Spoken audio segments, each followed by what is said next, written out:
By the end of this video, you will either see the best Xbox controller or the worst. Let's discuss.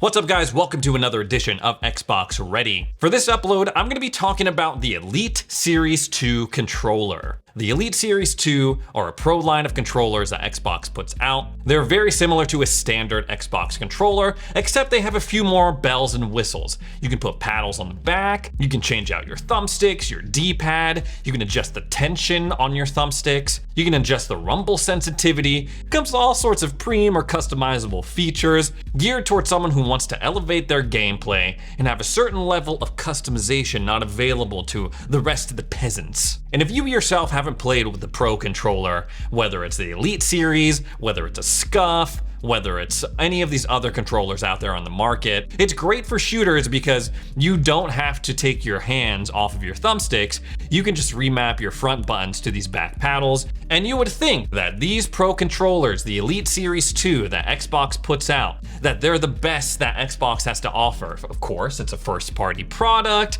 it's designed specifically for Xbox by Xbox, but not everyone would agree. There have been two versions of this controller, the V1 and the V2, and now the V2 Core, which is this white one right here. And even though there are a ton of people out there that have bought these controllers, had no issues with it, there are a bunch of people out there that have had huge quality control issues. Bumpers not working, these front buttons not working, the rubberized grips wearing down, tearing off, feeling and looking like a cheapo, the back paddles not responding, stick drift, which is probably the most infuriating issue out of all of these. So last week I heard people's complaints about the Xbox dashboard, and I submitted my perfect dashboard. I'm gonna do the same thing with these controllers, and by the end of this video you're probably gonna be like, wow, that sounds like the best controller ever. Or you're probably gonna be like, this guy's dumb, he has no idea what he's talking about, boo. Either way, consider this my submission for the ultimate Elite Series controller, or perhaps the blueprint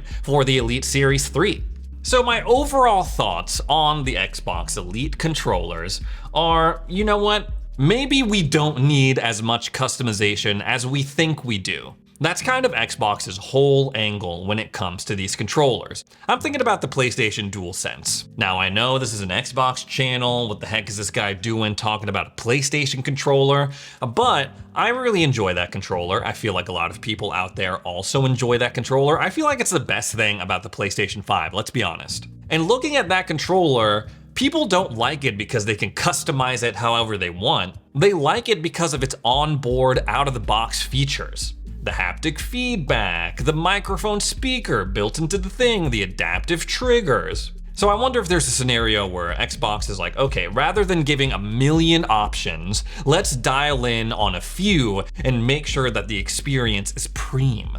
Let's start off with the chassis of these Elite Series controllers. Now, if you're familiar with Xbox controllers, you will see that the Elite Series controllers, whether it's the black one or the white core, have the same chassis as this controller right here. That's a white Xbox One controller. Obviously, you can spot the difference pretty easily because the Xbox One does not have a share button in the middle. But there's also a few key differences build-wise. The Xbox One controller is a little bit wider, and you can tell especially across the bottom, than their Series X counterparts. For reference, I have a Series X controller right here. It's a special edition Forza controller. And you can see that this is a little bit smaller, a little bit compact. Apparently, the Series X controller was designed to fit in the hands of an 8-year-old, and clearly I am not 8 years old, but I feel like this is like the perfect fit in my hands versus the Xbox One. Pretty good, pretty decent fit, but I much prefer the fit of the Xbox Series controller. So right off the bat, rather than the Elite Series controller having the same fit and build as the Xbox One controller,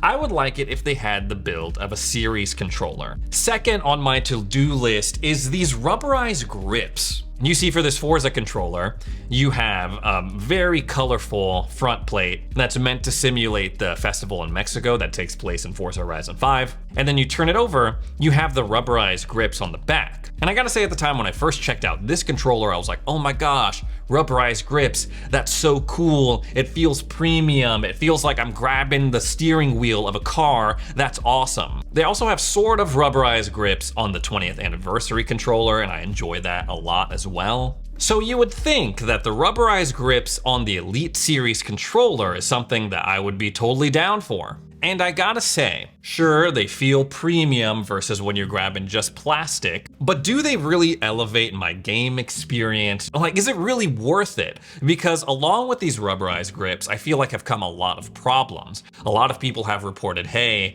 my rubberized grips, they're already peeling off, they're chipping, they're wearing down. What if they had a full plastic situation from front plate to the grips? But on the back, instead of it being smooth plastic like on the Xbox One controller, what if you had the texturized grips that you see on the Xbox Series controllers? And they also have that texturized plastic grip on SCUF controllers. Now I know what y'all are gonna say. Y'all didn't like it when I came on and I talked about the SCUF Instinct Pro, and in hindsight, I understand, because those controllers are way too expensive. Way too expensive, I get it. Are they worth $1 billion? Probably not. But there are some features on the SCUF that I do like, that I think Xbox could steal a little bit for their Elite Series controllers. One of them is the texturized grip on the back. It's not rubber, it's just part of the plastic, and it still feels solid, it still feels quote unquote premium. And of course, if you're Xbox, no one can complain about rubberized grips falling off, peeling off, wearing down, whatever, if there are no rubberized grips to deal with in the first place. Next up, let's talk about those back paddles I was talking about. So as you can see here on my white Elite Series 2 core, you got the back paddles, right? I've remapped these to the standard A, B, X, Y buttons on the back, and honestly, it works out pretty well. I am like tearing through these goons on Cyberpunk because I'm constantly jumping, attacking, switching weapons without ever having to take my hands or thumbs off of the sticks. I think we can all agree, paddles, they're great, right? That's probably the #1 reason why you're buying a Pro controller in the first place. And as you can see on the Elite Series paddles, they're magnetic, so you can take them in and out. Say if you don't want all 4 paddles in the thing, you can say, hey, I just want these 2. That's it, that's good enough for me. And then you can see this little button right here is the thing that's actually being pressed when you click in on these magnetic paddles.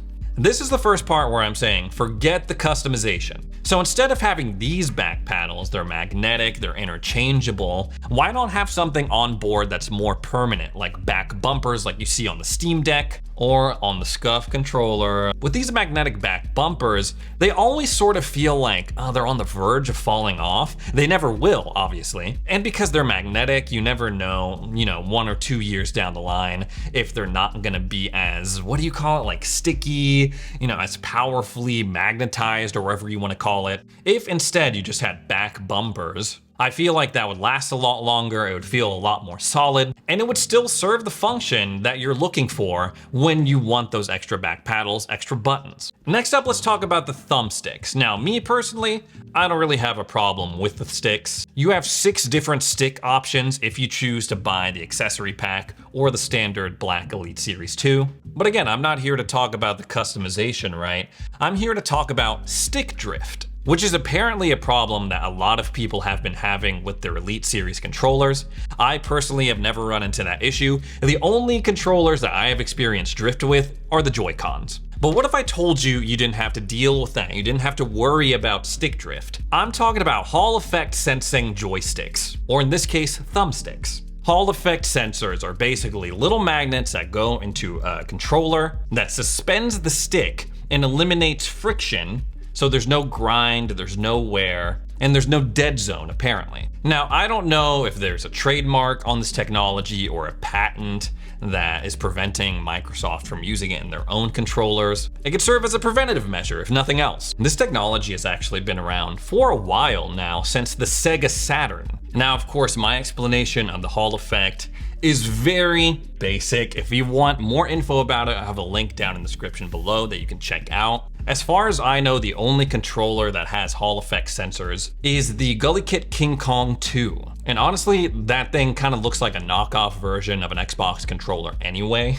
But it seems that people online have a lot of good things to say about those controllers. They do exactly what they're advertised to do in regards to the thumbsticks. So I feel like Xbox, they could maybe explore something like that to add to their next version of the Elite Series controller. Next up, let's talk about gyroscopic controls. The DualSense has it, Joy-Con has it, the Steam Deck has it. I feel like it's becoming pretty standard practice now. And sure, yeah, it sounds a little gimmicky. How many games on Xbox are you gonna be like using your gyroscopic controls? But I don't know, maybe a lot of people, I saw a guy playing Doom Eternal on his Steam Deck using the trackpad and the gyro controls. So I could definitely see, especially for when you're playing a first-person shooter, flicking, that might be really useful rather than using the sticks. And maybe that can give developers who are working on Xbox Game Studios titles some fun things to play around with. Maybe if they added it into all Xbox controllers, you could start seeing that mechanic pop up more and more in things like Starfield, things like Redfall. Like, how fun would it be in Forza Motorsport 8 if you were just like going like this, driving around? I don't know. Probably not for the sweats, but it could be really fun. For me personally, the triggers, that's pretty cool. Short pull could always be shorter, especially, don't kill me, I'm gonna talk about the scuff. The short pull on the scuff is literally like a mouse click. I know that sounds like a cheesy marketing advertising line, but literally that's how I feel. Second off, let's talk about the bumpers. Me personally, I don't know what's going on with these bumpers. I don't know what makes them so prone to breaking. I mean, I guess they do feel a little different on my Series X controller I was showing off earlier, and on the Elite Series. I've never built a controller before. Maybe my man Tinkerman Mick can weigh in on this, but you gotta figure out these bumpers, man. You gotta figure out these sticky buttons issues. That's not a problem specific to Xbox controllers though. On my DualSense, the triangle and the square buttons, they stick. And I don't see a bunch of people going around being like, the DualSense sucks because my triangle button sticks. What's going on? But yeah, dude, I don't know. You gotta like make sure that if people are going to spend $200 close to, that it's gonna last for a long time. And yes, they have been pretty swift with the warranty. When people send it in, they send it back, they fix it, whatever. But it shouldn't get to that point. You know what else? I don't need the multiple D-pads. I just don't. This would be fine. Like, this feels like a pro D-pad. This, the standard one. Now the question is, how can they fit all of this stuff and keep the cost down, right? We don't want a scuff situation where we're paying $250, almost $300 for a pro controller. And my dear viewer, I don't know the answer to that. I feel like that's where we're finding a lot of these problems with the Elite Series controller. They're trying to offer a pro experience, a competitive premium controller experience, while simultaneously keeping the cost below $200 to remain competitive in the market. And so if I was to make an educated guess, that's probably where a lot of these issues are arising from. Now, I'm gonna go on record and say this new white Elite Series 2 controller, no issues with it. And there are a bunch of people out there who also have not had any issues with it. There's a whole thread on the r/Xbox Series X forum that some guy literally just posted, hey, did anyone buy an Elite Series 2 controller and not have problems with it? You got a ton of replies saying, I have been using my controllers since the Elite V1 and I've had no issues with it. I use it every day. I've clocked like 150 hours into Warzone, have no problems with it. So there's plenty of people out there, including me, that have had no problems with their Elite Series 2 controller. But of course, you want the experience to be like that across the board. And I feel like these changes that I've proposed with the help of my friend who shall remain nameless could go a long way in restoring everyone's trust in the Elite Series controller, not just the people who had a good experience with it out the box.